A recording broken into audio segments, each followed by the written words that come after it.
Majelis Hakim terdakwa kasus pembunuhan Yosua mendatangi TKP di daerah Duren 3 dan Rumah Saguling, Jakarta Selatan. Tujuan dari pemeriksaan TKP karena hakim ingin melihat TKP untuk menambah keyakinan hakim terkait kaitannya dengan lokus delikti. Hakim juga menghadirkan tim jaksa penuntut umum dan pengacara pihak-pihak terdakwa. Ini dilakukan untuk mengakomodir permintaan pihak pengacara Ferdi Sambo pada majelis hakim.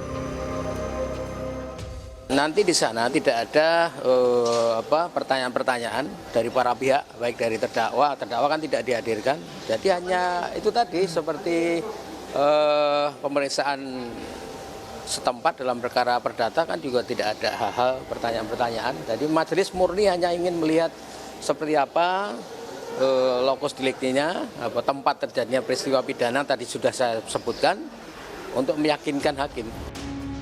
Sementara menurut kuasa hukum Richard Eliezer, Roni Talapesi berharap peninjauan ke TKP Duren 3 dan Saguling setelah sidang akan memperjelas kasus ini. Di peninjauan di rumah Saguling maupun di rumah Duren 3 membuat perkara ini menjadi terang.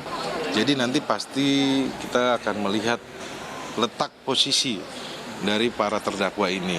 Jadi harapannya adalah hakim bisa melihat lebih jelas. Sementara hakim tegas tujuan dari cek TKP adalah untuk meyakinkan hakim terkait kasus pidana, bukan untuk pembuktian di tempat. Maka dari itu, jaksa penuntut umum juga pertegas kepada pihak pengacara Ferdi Sambo bahwa kegiatan tersebut bukan waktu untuk saling membuktikan dan menghakimi di tempat. Tim Liputan Kompas TV.